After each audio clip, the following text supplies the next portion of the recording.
شہر میں بلند ہونا کامیابی کی علامت سمجھنے لگے۔ اس کا نقصان یہ ہے کہ معاشرے میں دو چیزیں روز بروز بڑھتی چلی جا رہی۔ ایک ہے بے حیائی، فحاشی، عریانی۔ روز ایک نیا دروازہ کھلتا ہے اس کا، روز نیا دروازہ کھلتا ہے۔ اب تو ایک نیا لیبل لگ گیا ہے کہ سارا سال گانا باجا کرو، معاذ اللہ جو تمہارے من کی مرضی ہو وہ کرو، اور جب رمضان آئے تو کچھ چند پرچوں پہ حدیثیں لکھ کے ٹی وی پہ بیٹھ جاؤ اور لوگوں کو بتاؤ کہ اسلام شاید وہ والا مذہب ہے جو کہتا ہے سارا سال مرضی کرے، رمضان آئے تو حدیث پڑھنی شروع کر دے، اور یکم رمضان سے 29 تک دوپٹہ سر پہ رکھو، اور جب عید والا دن آئے تو اتار دو۔ ہمارا یہ دعویٰ نہیں ہے کہ دین کا کوئی ٹھیکیدار ہے، ہم کہتے ضرور دین سکھائے، ہر آدمی کو اپنا حصہ ملانا چاہیے۔ تنے تنہا کوئی آدمی کوئی جماعت دین کا کام نہیں کر سکتی، لیکن دینداری صرف رمضان میں نہیں ہوتی، دینداری سارا سال ہوتی ہے۔ اب لوگوں نے دین کو جزوی طور پہ لینا شروع کر لیا ہے، کلی طور پہ لوگ دین کو نہیں اپناتے۔ شادی کے پروگرام منگنی سے لے کر بارات کے بیٹھنے تک سارے کام غیر شرعی ہوتے ہیں۔ مرد عورت کا اختلاط ہوتا ہے۔ سب سے بری رسم وہ ہے کہ جب جوان لڑکیاں ہاتھوں میں پھول لے کے دولہے اور اس کے دوستوں پر پھول پھینکتی ہیں، باقی ہر آدمی ڈرائنگ روم میں بیٹھتا ہے، ویڈیو والوں کو اجازت ہوتی ہے کہ وہ گھر کے ہر کونے تک پہنچ سکتا ہے۔ سارے کام غیر شرعی ہوتے ہیں اور جزوی طور پر دین پہ عمل ہوتا ہے۔ نکاح کا وقت آتا ہے تو کہتا ہے چپ کر جاؤ تھوڑی دیر کے لیے، بینڈ باجا بند کرو، ہم مسلمان ہو گئے۔ مولوی صاحب نکاح کے لیے تشریف لاتے ہیں، بیچارے چھپے بیٹھے ہوتے ہیں کسی کونے میں، چند کلمے پڑھا کے جب دعا کر کے چہرے پہ ہاتھ پورا نہیں پھیرتے تو پھر وہی تماشا شروع ہو جاتا ہے۔ جزوی طور پر لوگ دین پہ عمل کرتے ہیں۔ میرا رب فرماتا ہے یا ایھا الذین آمنوا اتقوا اللہ حق تقاتہ، اے ایمان والو رب سے ڈرو، اتنا ڈرو کہ جتنا ڈرنے کا حق ہے۔ وَلَا تَمُوتُنَّ إِلَّا وَأَنْتُمْ مُسْلِمُونَ، اور فرمایا یہ نہ ہو کہ تم مسجد میں مسلمان ہو اور بازار میں نہ ہو، اور ایسا نہیں ہونا چاہیے کہ جب تو تم زندہ ہو تو مسلمان ہو اور صبح مسلمان ہو تو معاذ اللہ شام کو کافر ہو، ایسا نہ ہو۔ فرمایا تم نے کلمہ پڑھا ہے تو میرے محبوب کے غلام ہو، اب مرتے دم تک مسلمان ہی رہنا، اب مرتے دم تک مسلمان رہنا، دیکھنا دامن دین تمہارے ہاتھ سے چھوٹ نہ جائے۔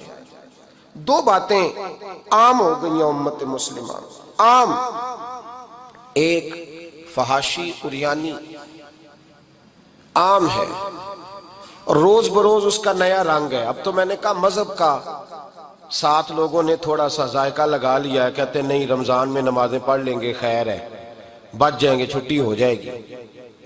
وہ میں ہی کیوں نہ ہوں، میں ہی کیوں نہ ہوں، عورت کے سامنے کھلے منہ بیٹھنے کی کسی کو بھی اجازت نہیں، کسی کو بھی اجازت نہیں۔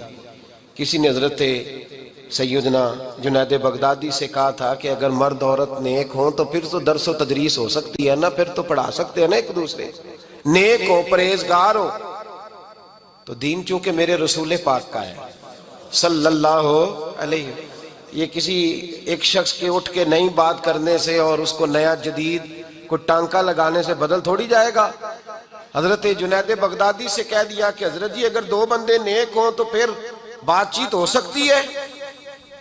تو حضرت جنید بغدادی فرمانے لگے پڑھانے والے حسن بصری ہوں اور پڑھانے والی رابعہ بصری ہو تو پھر بھی ان کو اجازت نہیں ہے، پھر بھی اجازت نہیں کہ بے پردہ ایک دوسرے کے سامنے بیٹھیں، پھر بھی ان کو اجازت، بے پردگی کی پھر بھی اجازت نہیں۔ اور میرے اعلیٰ حضرت امام اہل سنت فاضل و محدث بریلوی، دین کا اتنا بڑا سپاہی آپ کو ڈھونڈنے سے نہیں ملے گا جتنا اللہ نے بریلی میں بڑا پیدا فرمایا ہے۔ اور ہر محاذ پر کسی نے کہا حضرت جی بے پردہ بی بی مزار پہ جا سکتی ہے، اجازت ہے؟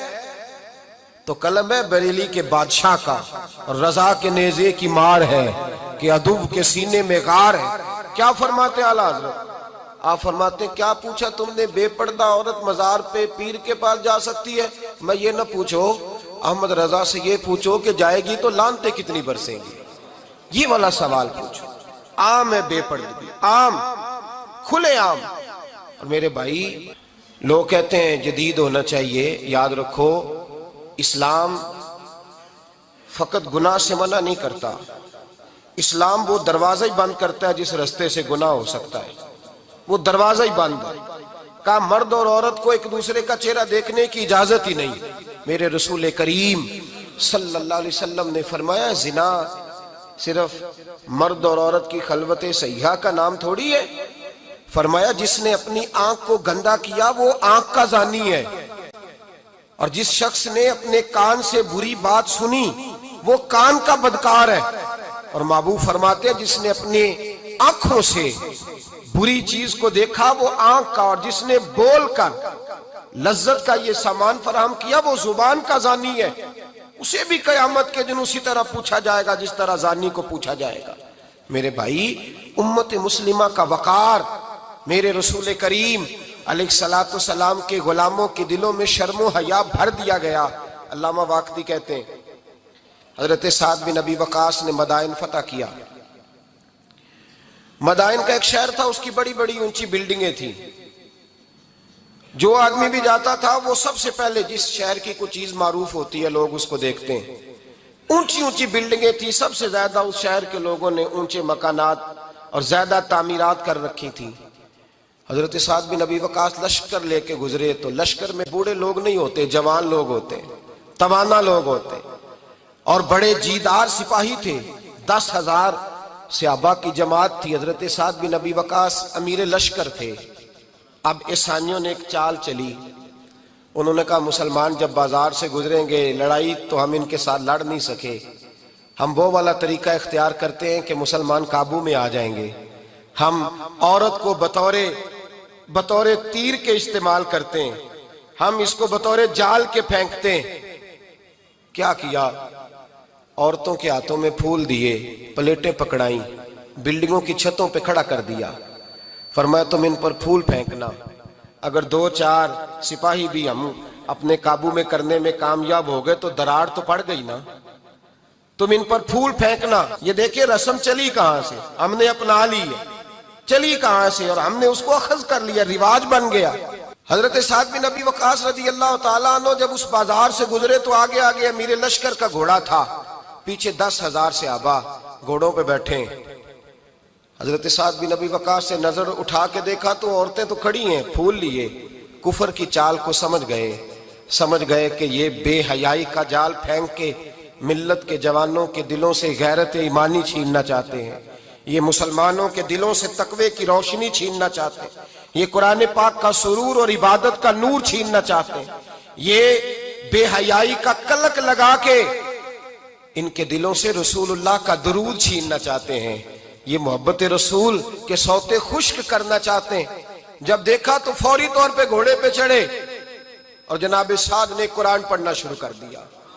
وَقُلْ لِلْمُؤْمِنِينَ يَغُضُّوا مِنْ أَبْصَارِهِمْ، کہا مومنو تمہارے رب نے تمہارے نبی کی زبان سے تمہیں حکم دیا ہے کہ تم نے نظریں نیچی رکھنی ہے۔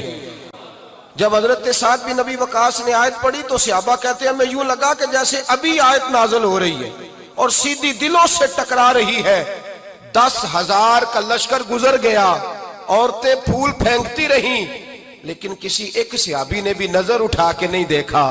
جب لشکر گزرا تو ان بیبیوں نے پلیٹیں پھینکی اور کہنے لگی عیسائیوں تم کتنے نالائق اور کس قدر بڑے تم بد تہذیب ہو کہ اپنی عورتیں استعمال کرتے ہو لوگوں کو قابو کرنے کے لیے، کس قدر تم زیادہ غیرت سے گرے ہوئے ہو، اور یہ کتنا اعلیٰ طبقہ ہے کہ ہم دادے توجہ دیتی رہیں، انہوں نے پلٹ کے نہیں دیکھا، کہنے لگے تم جھوٹے ہو، اور جس رسول کے غلام اتنے اعلیٰ درجے کے پائے کے حیا والے ہیں وہ نبی کتنی شان والا ہوگا۔ بیبیوں نے کلمہ پڑھنا شروع کر دیا۔ بھائی یاد رکھیں یہ جو آج جگہ جگہ مسلمانوں کے خلاف کفر کی سازش ہے، میری ملت کا جوان روز رات کو 10 میسج ٹائپ کرتا ہے، یہ روز رات کو 20 نمبر اپنے موبائل پہ رکھتا ہے اور فخر کے ساتھ بیان کرتا ہے، اور بڑی تکلیف کے ساتھ بات کہنی پڑتی ہے کہ اس کے ابا جی کو بھی پتا ہے کہ بچے کے موبائل میں نمبر ہیں، اس کے گھر والوں کو بھی پتا ہے، اور لوگ ہیں کہ اس کو ایک شغل سمجھ کے، ایک چھوٹا سا بچے کا شوق سمجھ کے اس کو درگزر کر رہے ہیں۔ تجھے پتا نہیں کہ جب انسان کی یہ سوچ ہوتی ہے، جب اس کا یہ نظریہ ہوتا ہے تو ایمانی قوتیں کتنی زائل ہوتی ہیں۔ جب نوجوان کی نظر کے اندر عیب پیدا ہوتا ہے تو پھر اس سے نماز کی لذت جاتی رہتی ہے، قرآن پاک کا ذائقہ جاتا رہتا ہے، درود پاک کا ذائقہ جاتا رہتا ہے۔ اٹھائیے مسند امام احمد بن حنبل، میرے رسول کریم صلی اللہ علیہ وسلم کی بارگاہ میں صحابی نے آ کے عرض کی، یا رسول اللہ میں بڑی اچھے طریقے سے وضو کرتا ہوں، ٹائم نکال کے مسجد آتا ہوں، حضور میں پابندی سے پڑھنے کی کوشش کرتا ہوں، لیکن اے معصوم آمنہ، یا رسول اللہ میرا نماز میں دل نہیں لگتا، حضور میری طبیعت نہیں جمتی، میرا دوڑ جانے کو دل کرتا ہے، کوئی نسخہ بتلائیے۔ محبوب نے فرمایا تو اپنی نظر کو پاک کر لے، تیرے نبی کا وعدہ ہے تیرا نماز میں دل لگنا شروع ہو جائے گا۔ اپنی نظر میں پاکیزگی پیدا کر۔ محمد بن قاسم آئے، اگر یہ بات آپ کی سمجھ میں آ گئی تو حد ہو گئی۔ محمد بن قاسم جب یہاں آئے نا ہندوستان میں، تو عجیب واقعہ لکھا ہے ان کے حالات میں۔ یہاں آئے تو نیا علاقہ تھا، ہندوستان کی سڑکوں سے چوکوں سے واقف نہیں تھے۔ جب تشریف لائے، راجہ دہر ان کے مقابلے میں تھا، جنگ کرنی تھی، لشکر لائے تو خود بھی ابھی 17 سال یا 19 سال کے جوان تھے، اور ساتھ بھی لشکر جوانوں کا تھا۔ ایک بزرگ تھے قافلے میں، بزرگ کہتے ہیں میری محمد بن قاسم سے ملاقات ہوئی تو میں نے اس شخص کے چہرے پر پریشانی دیکھی، شدید تکلیف میں دیکھا، تو میں نے کہا جرنیل مسلمانوں کے تو کس پریشانی میں ہے؟ تو محمد بن قاسم کہنے لگے پریشانی یہ ہے کہ ہم عربی ہیں، یہ عجم کا علاقہ ہے، ہم تو رستوں سے بھی واقف نہیں۔ راجہ دہر سنا ہے بڑی فوج ہے، بڑی طاقت ہے، بہت پرانا یہاں کا رہنے والا ہے، چھوٹے چھوٹے مورچوں کا پتہ ہے، رستوں کا پتہ ہے، کیسے جنگ ہوگی؟ میں پریشان ہوں کہ مقابلہ کیسے ہوگا؟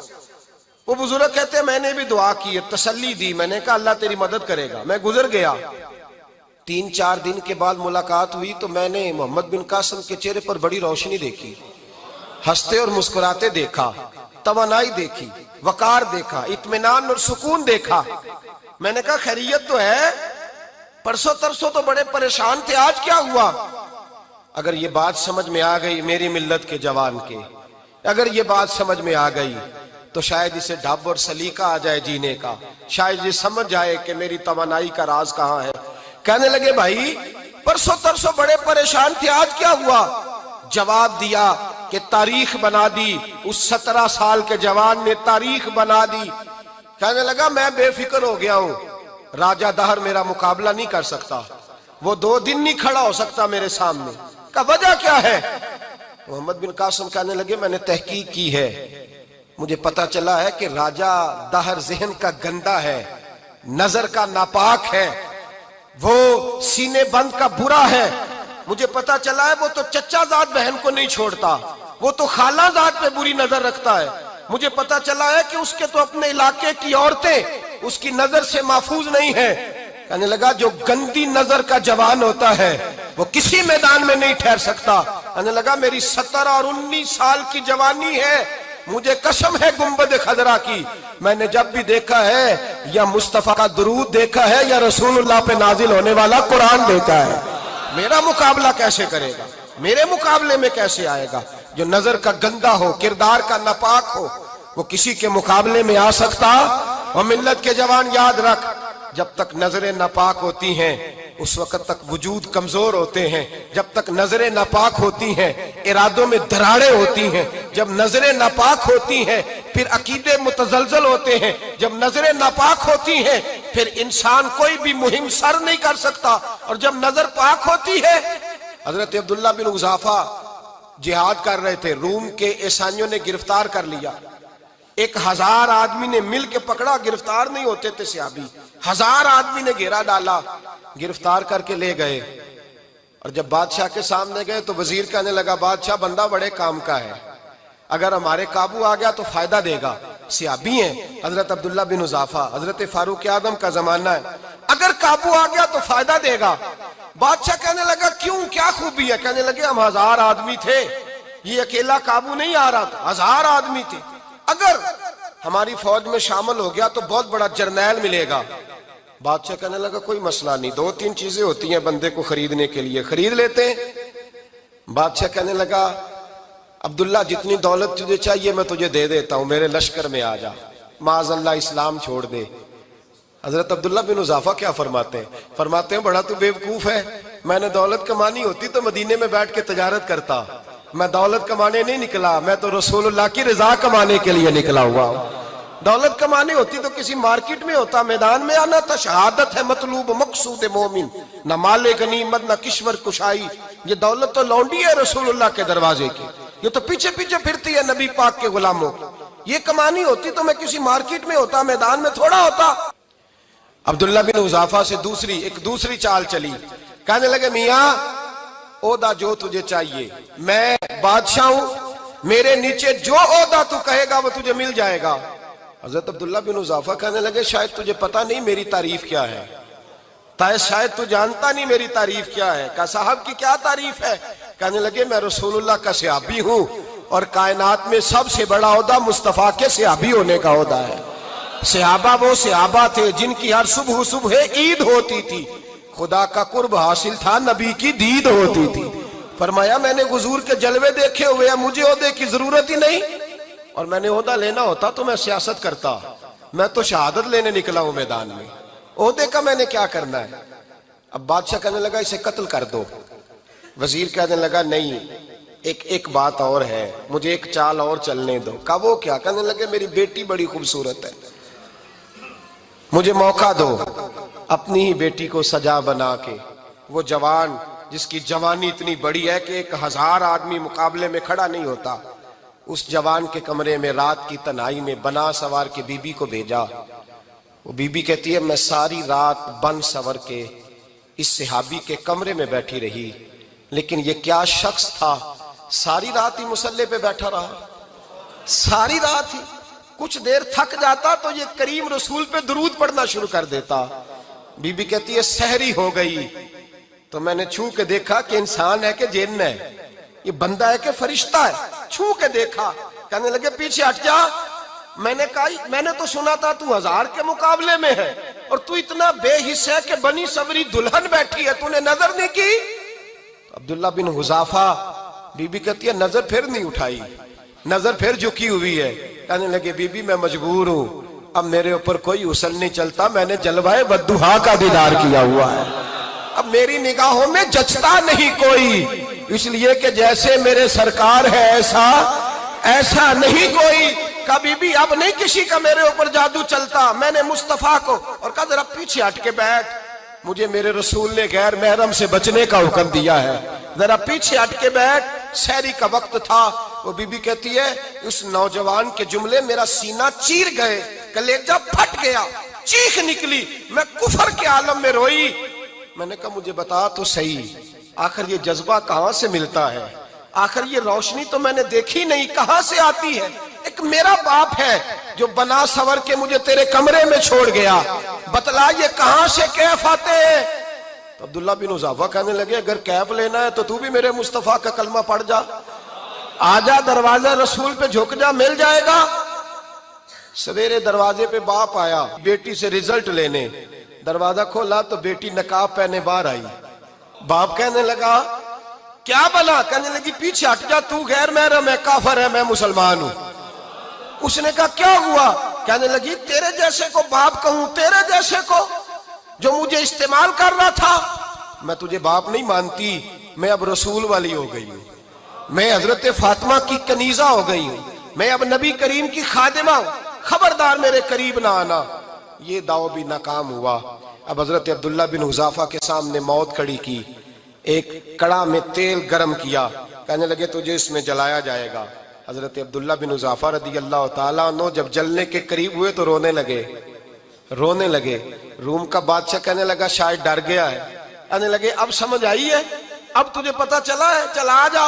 حضرت عبداللہ بن حذافہ کہنے لگے تو کافر ہے، تیری کافروں والی سوچ ہے، اس لیے نہیں رویا کہ موت سے ڈر گیا ہوں، میں تو اس لیے رویا ہوں کہ ایک جان ہے، وہ نبی پاک پہ قربان ہو رہی ہے. کاش رب مجھے 1000 جان دیتا، میں ساری مصطفیٰ پہ قربان کر دیتا.